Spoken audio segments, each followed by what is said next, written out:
This YouTube channel does not promote any violent, harmful, or illegal activities. All content provided by this channel is meant for an educational purpose only. কথায় আছে চোর পালালে বুদ্ধি বাড়ে। কথায় আরো একটি কথা আছে, সেটা হচ্ছে গাধা জল খায় ঘুলিয়ে। আমরা দীর্ঘদিন ধরে দেখে আসছি তৃণমূল কংগ্রেসের মুখপাত্ররা এবং তথাকথিত মুখপাত্ররা, যাদের দল অনুমোদন দেয়নি টেলিভিশন চ্যানেলে গিয়ে বসার, সেই রকম অলিখিত মুখপাত্ররাও টেলিভিশনে গিয়ে তৃণমূলের হয়ে বক্তব্য রাখতে গিয়ে তৃণমূলকেই লেজে গোবরে করে ছেড়ে দিয়েছেন। এরকম আমরা অনেক দেখেছি। টেলিভিশন মিডিয়ার গ্রহণযোগ্যতা যে ধীরে ধীরে কমে আসছে, আমরা যে বারবার বলছি, সে কথা বিজেপি কখনো কর্ণপাত করেছে, কখনো কর্ণপাত করেছে কংগ্রেসও কেন্দ্রীয় স্তরে। বামপন্থীরা তো আছেই, তারা তো শুরু থেকেই এই সোশ্যাল মিডিয়াকে অত্যন্ত বড় হাতিয়ার বলে ব্যবহার করেছে। কিন্তু তৃণমূল কংগ্রেসকে কখনোই সোশ্যাল মিডিয়াকে ততটা গুরুত্ব দিতে দেখা যায়নি। আমরা তৃণমূল কংগ্রেসের নেতাদের বিভিন্ন পোস্ট দেখি, তাতে তারা কোনো রাস্তা উদ্বোধন করছেন বা কোথাও মাইকে বক্তব্য রাখছেন, এই ধরনের আমরা পোস্ট দেখি। ন্যারেটিভ তৈরি, জনমত তৈরির ব্যাপারে কিন্তু তৃণমূল কংগ্রেসের নেতারা অনেকটা পিছিয়ে আছেন। এই নিয়ে আমরা বারংবার সরব হয়েছি যে লড়াইটা সমানে সমানে হোক। তৃণমূল কংগ্রেস বনাম বিজেপি বনাম বামফ্রন্টের লড়াইটা হলে তবে আমরা দর্শকরা তো খেলা দেখে মজা পাবো। এখানে যেমন আরজিকর কাণ্ডে একতরফা খেলে গেল সিপিএম, তারপরে কিছুটা খেলে গেল বিজেপি।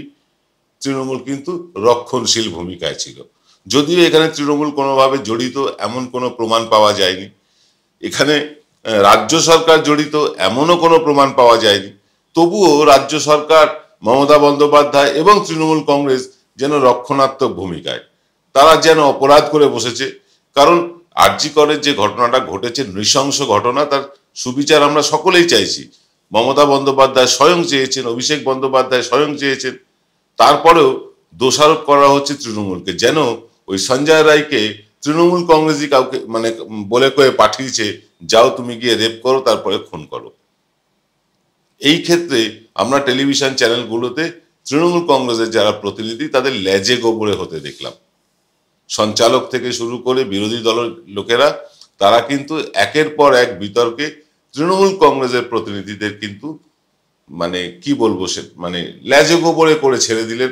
একদম তারা হতোদ্যম হয়ে মুখ কালো করে ফিরছেন। ব্যতিক্রম দু একজন আছেন, কুণাল ঘোষ আছেন, অরূপ চক্রবর্তী আছেন, রিজু দত্ত আছেন। এরা নিজেদের মতন করে লড়াই করার চেষ্টা করেছেন।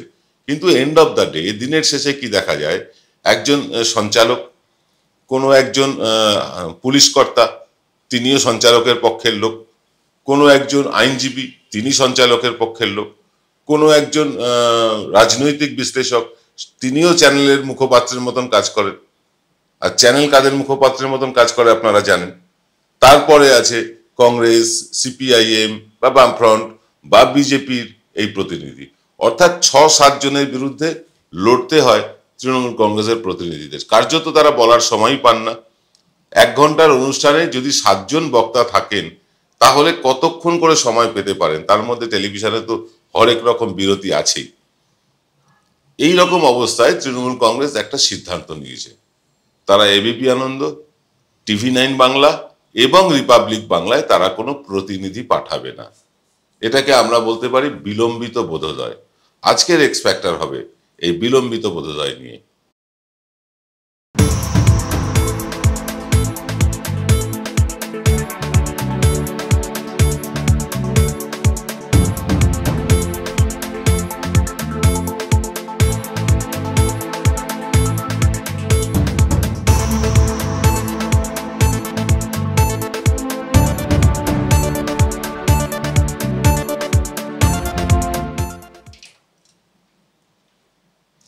নমস্কার, আদাব, আমি আপনাদের প্রবীর বিশ্বাস। দেখতে শুরু করেছেন প্রত্যেক দিনের অভ্যেস মতো বিশ্বজোড়া বাঙালির আওয়াজ এনকে ডিজিটালের সোমবারের এক্স ফ্যাক্টর।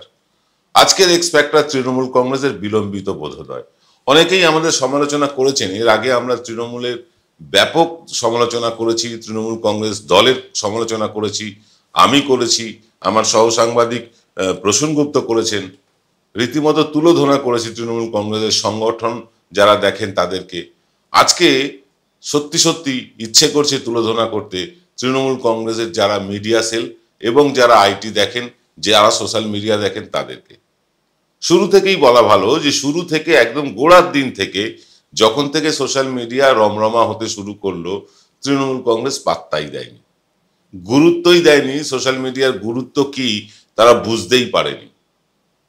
তারা এমনও শুনেছি যারা সোশ্যাল মিডিয়ায় ভালো কাজ করছেন বা নিয়মিত তৃণমূল কংগ্রেসের প্রচার করছেন, তাদের কাছে তৃণমূল কংগ্রেস দলের তরফে একজনেরও ফোন যায়নি পর্যন্ত।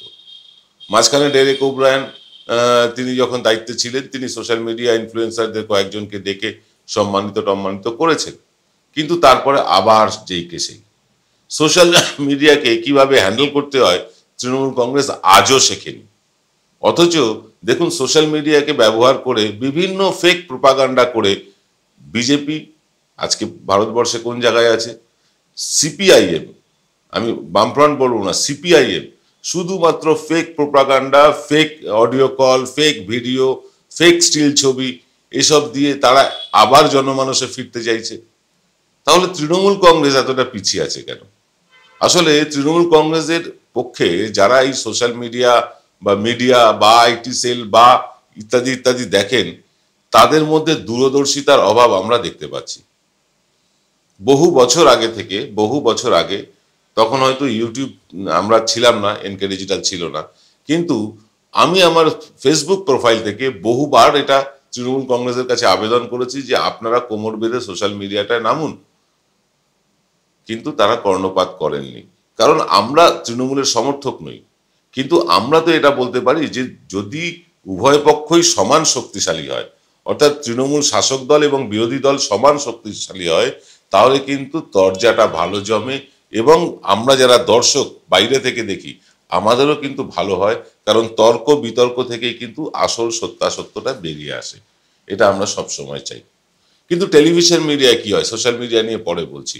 টেলিভিশন মিডিয়ায় কি হয়, ওই যে বললাম, একজন ডাক্তার থাকবেন, একজন আইনজীবী থাকবেন, একজন রাজনৈতিক বিশ্লেষক থাকবেন, একজন হয়তো পুলিশ কর্তা থাকবেন, তারপরেও থাকবেন সঞ্চালক নিজে, আরও থাকবেন কংগ্রেস, সিপিআইএম এবং বিজেপি, অর্থাৎ 8 জন তৃণমূলের বিরুদ্ধে ব্যাট করতে নামে এই বিভিন্ন চ্যানেলে।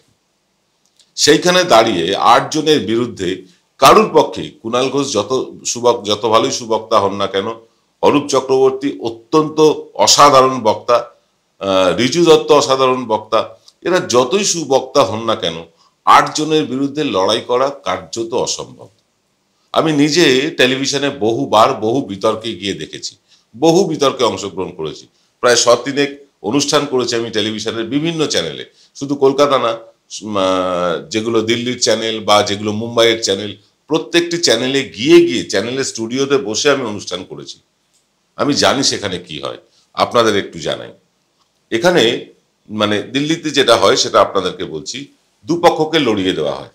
প্রথমে ধরুন বিজেপি এবং কংগ্রেসের পক্ষকে লড়িয়ে দেওয়া হলো, তারপরে যিনি অ্যাঙ্কার থাকেন তিনি ইশারায় উস্কাতে থাকেন সেই উকিল বাবু, সেই পুলিশ কর্তা, সেই রাজনৈতিক বিশ্লেষক, এইসব লোককে উস্কাতে থাকে যাতে বিজেপির পক্ষে তারা চিৎকার চেঁচামেচি করেন। সবার চিৎকার চেঁচামেচিতে বিরোধী দল মানে কংগ্রেসের কিন্তু গলার স্বর নেমে যায়। এটা 1 নম্বর। 2 নম্বর করা হয় কি, অডিওটাকে ডাউন করে দেওয়া বলে, টেকনিক্যাল ভাষায় অডিও ডাউন বলে।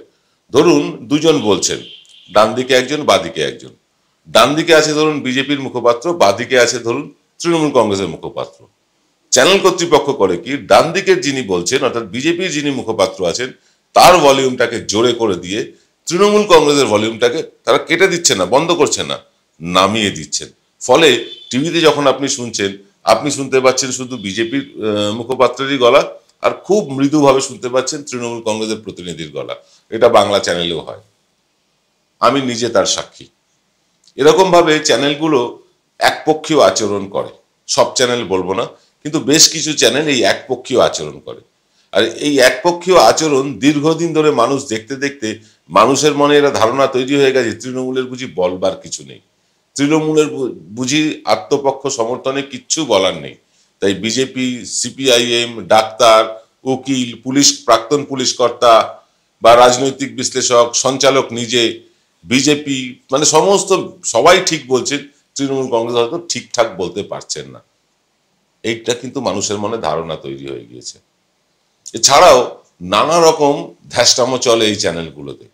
আমরা বলবো সবকিছু, তবে তার আগে নিতে হবে ছোট্ট একটা বিরতি। জয়গুরু রত্নভান্ডার জ্যোতিষ সেবা। এখানে গোল্ড মেডেলিস্ট জ্যোতিষী বসেন। হাই কোয়ালিটির আসল গ্রহরত্ন সবচেয়ে কম দামে এখানে পাওয়া যায়। স্থান বেলঘড়িয়া, রানী পার্ক, বটতলা, 2 নম্বর রেলগেটের নিকটে। 9681345722 এবং 9007778922। ফিরলাম বিরতির পর। আপনারা দেখছেন সোমবারের সকালের এক্স ফ্যাক্টর। বিলম্বিত বোধোদয় তৃণমূলের। তৃণমূল অবশেষে বুঝতে পেরেছে যে বিশেষ কিছু চ্যানেলে তারা একদম নাম করে বলেছে, এবিপি আনন্দ, TV9 বাংলা এবং রিপাবলিক বাংলা, এই 3টে চ্যানেলে তারা প্রতিনিধি পাঠাবে না। তাহলে ভারী বয়েই গেল, চ্যানেলে পাঠাবে না তো পাঠাবে না। কিন্তু না, চ্যানেলের বয়ে যায় না। কারণ আপনাদেরকে বলি, বিপরীত পক্ষের মত না থাকলে সে বিতর্ক জমে না। আমি এগুলোকে বিতর্ক বলি না, এগুলো কলতলার ঝগড়া। সে কলতলার ঝগড়াও জমে না। তাই যদি শাসক পক্ষের হয়ে বলার কেউ না থাকে, একতরফা বিরোধীরা যদি বলে, কারণ উকিলবাবু বিরোধী, প্রাক্তন পুলিশ কর্তা বিরোধী, ডাক্তারবাবু বিরোধী, রাজনৈতিক বিশ্লেষক বিরোধী, সঞ্চালক নিজে বিরোধী, বিজেপি, সিপিএম, কংগ্রেস তো আছে। এই শুধু বিরোধীদের কথা মানুষ কিন্তু শুনবে না। এর আগে পরীক্ষামূলকভাবে তৃণমূল কংগ্রেস এটা চেষ্টা করেছিল, সফলও হয়েছিল। কিন্তু জানি না কোনো এক অজ্ঞাত কারণে তারা আবার চ্যানেলে চ্যানেলে বসা শুরু করলেন। এখান থেকে ভুল হলো। কারণ এটা যদি তারা কন্টিনিউ করতেন, চ্যানেলগুলোর টিআরপি যেত পড়ে। এবং এটা বাস্তব সত্য যে যখনই মানে একপক্ষীয় আলোচনা হয়, মানুষ দেখেন না। আপনারাই যারা টেলিভিশন দেখেন, অনেকেই দেখেন না এখন আপনাদের মধ্যে, আমরাও দেখি না, কিন্তু যারা দেখেনও তারাও যখন দেখেন যে এক পক্ষকে বলতেই দেওয়া হচ্ছে না, বাকি সবাই মিলে চেপে ধরছে আরেক পক্ষকে, তাদের চেঁচামেচিতে আরেক পক্ষের কথা শোনাই যাচ্ছে না, তখন আপনি অটোমেটিক চ্যানেল ঘুরিয়ে দেন। এটা সকলেই করেন। ফলে আপনারা দেখবেন আমরা মাঝে মাঝেই জানাই, আমাদের হোয়াটসঅ্যাপ গ্রুপে বা আমাদের ফেসবুক পেজে আমরা জানাই যে ধরুন একসাথে লাইভ চলছে, রাত 8টা থেকে 9টা বা রাত 8টা থেকে 10টাকে বলা যেতে পারে, বা 7টা থেকে 10টাকে বলা যেতে পারে প্রাইম টাইম। কারণ এই সময় বেশিরভাগ লোক নিউজ দেখেন, খবর দেখেন, অফিস কাছারি থেকে ফিরে, ব্যবসা স্থল থেকে ফিরে দেখেন। এটা নিউজ চ্যানেলগুলোর প্রাইম টাইম।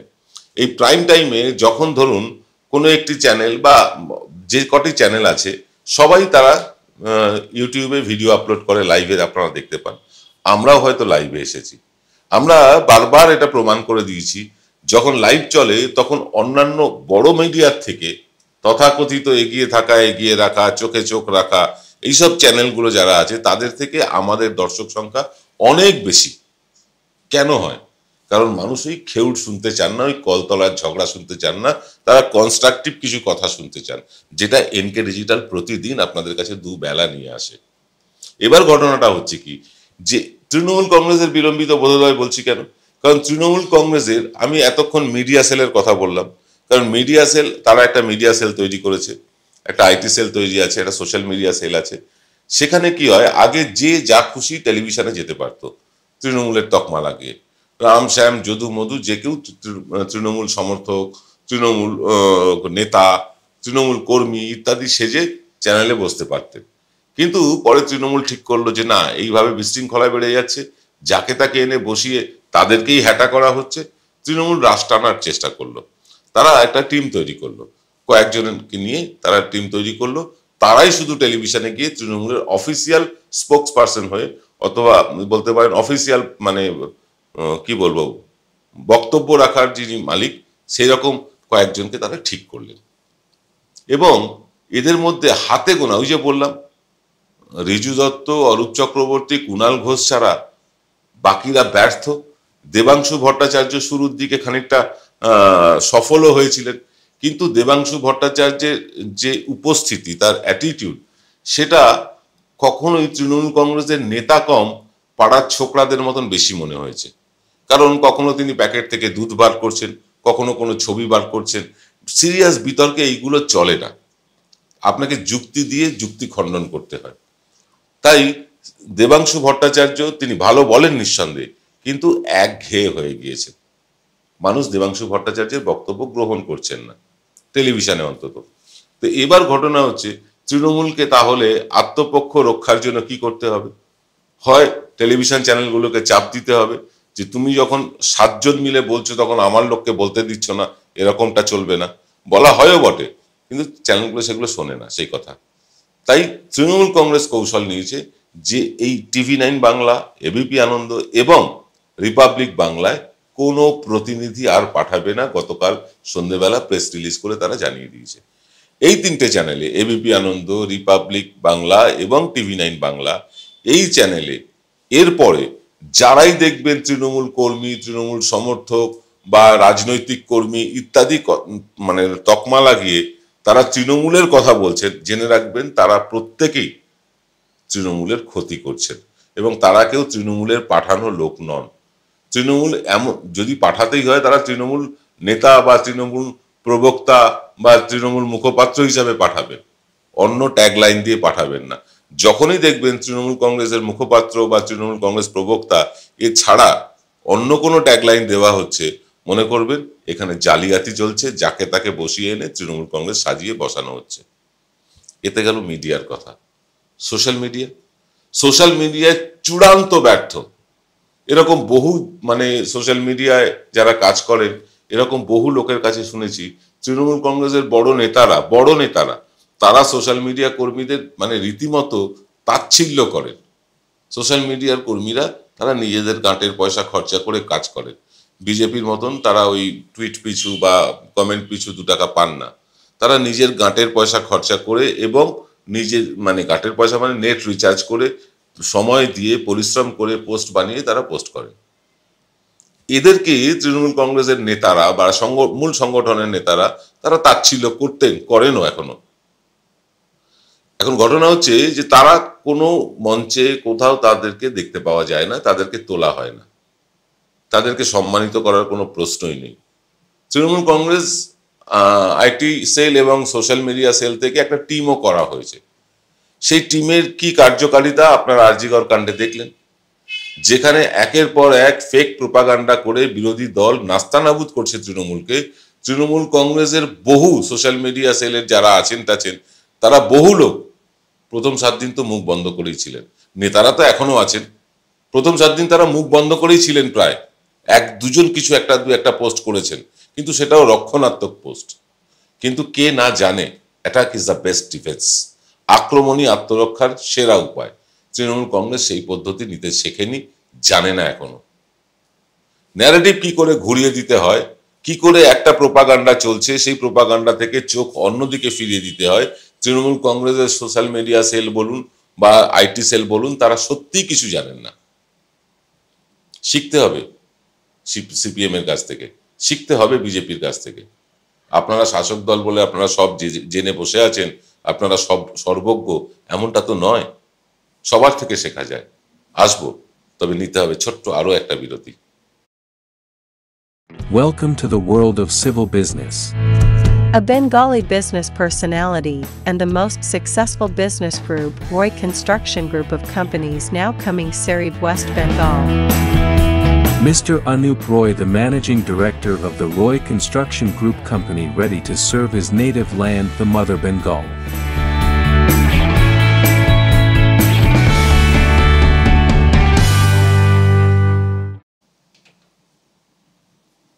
একজন সাংবাদিক হিসেবে আমাকে সমস্ত রাজনৈতিক দলের তাদের পোস্ট, কমেন্ট, ভিডিও ইত্যাদি আমাকে দেখতে হয়, আমার পেশার সাথে দেখতে হয়, সবার দেখতে হয়। আমি একদম দ্ব্যর্থহীন ভাষায় বলছি যে তৃণমূল কংগ্রেসের যে সোশ্যাল মিডিয়া সেল এবং আইটি সেল যেটাকে বলা হয়, এটা হচ্ছে অপদার্থতম। সবচেয়ে খারাপ যদি কারোর পারফরমেন্স আমি এই আরজিকর কাণ্ডে দেখে থাকি, সেটা হচ্ছে তৃণমূল কংগ্রেসের social media cell, IT cell. তাদের এই অপদার্থতার জন্য তৃণমূল কংগ্রেস ন্যারেটিভই তৈরি করতে পারেনি। এখন একটা ন্যারেটিভ তৈরি করা হয়েছে, দাবি 1, দফা 1, মুখ্যমন্ত্রীর পদত্যাগ। মুখ্যমন্ত্রী গিয়েছিলেন আরজিকরে ওই ছেলেটিকে বলতে, যাও তুমি গিয়ে ধর্ষণ করো, রেপ করো। তদন্ত করছে সিবিআই, বিচার করছে সুপ্রিম কোর্ট, তবু মুখ্যমন্ত্রীর পদত্যাগ চাই। মানুষ বুঝতে পারছে যে এটা পুরোটাই রাজনীতি হচ্ছে। কিন্তু তৃণমূল কংগ্রেসের যারা সোশ্যাল মিডিয়া অ্যাক্টিভিস্ট, তাদের মধ্যে কিন্তু এই ন্যারেটিভকে ঘুরিয়ে দেওয়া সেটা দেখতে পাচ্ছি না। ইদানিং রাস্তাঘাটে, ট্রেনে, বাসে, চায়ের দোকানে সর্বত্র একটা জিনিস বুঝতে পারছি, মানুষ কিন্তু যখনই এই নির্যাতিতার বিচার চাই থেকে মুখ্যমন্ত্রীর পদত্যাগ চাইতে চলে গিয়েছে বিরোধীরা, মানুষ, সাধারণ মানুষ যারা সেদিন রাত্রে পথে নেমেছিলেন তারা কিন্তু মুখ ফিরিয়েছেন। তারা তো এমনটা চাননি, তারা নির্যাতিতার বিচার চেয়েছেন। কিন্তু নির্যাতিতার বিচার চাইতে চাইতে কখন মুখ্যমন্ত্রীর পদত্যাগ চেয়ে বসলেন এবং ন্যারেটিভটাকে ঘুরিয়ে দিলেন এদিকে, আপনি আমি টেরই পেলাম না। আমরা না হয় পেলাম না, সাধারণ মানুষ, কিন্তু যারা তৃণমূল কংগ্রেসের আইটি সেল, সোশ্যাল মিডিয়া সেলে আছেন তারা কি করছেন, তাদের পারফরমেন্স কি, কর্মীদের মনোবল জোগাতে তারা কি করেছেন, যে প্রশ্ন করা যাবে না। কারণ প্রশ্ন করলেই অনুষ্ঠানের শেষেই ফোন চলে আসবে যে আপনি এটা কেন বলছেন, কৈফিয়ত জারি করা হবে। বহু ক্ষেত্রে বলা হয় আপনি এটা বলবেন না, এটা করবেন না। দেখুন, আমরা কারোর কাছে মাথা বিক্রি করিনি, না বিজেপি, সিপিআইএম, কংগ্রেসের কাছে, না তৃণমূল কংগ্রেসের কাছে। তাই সত্যিটা সোজা করে বলবই, ভালো লাগুক আর না লাগুক। রাত্রে একটা বিশেষ অনুষ্ঠান আনছি, দিল্লির রাজনীতি কিন্তু টলমল। নরেন্দ্র মোদীর গদি টলতে শুরু করেছে এবং নরেন্দ্র মোদী তথা এনডিএ নিজের শরিক দলের নেতাদেরই কিন্তু এবার ঘেরা শুরু করেছে। এই নিয়ে বিরাট ক্যাচাল বলবো রাত্রে। আজ এই পর্যন্ত, সকলে ভালো থাকবেন, নমস্কার।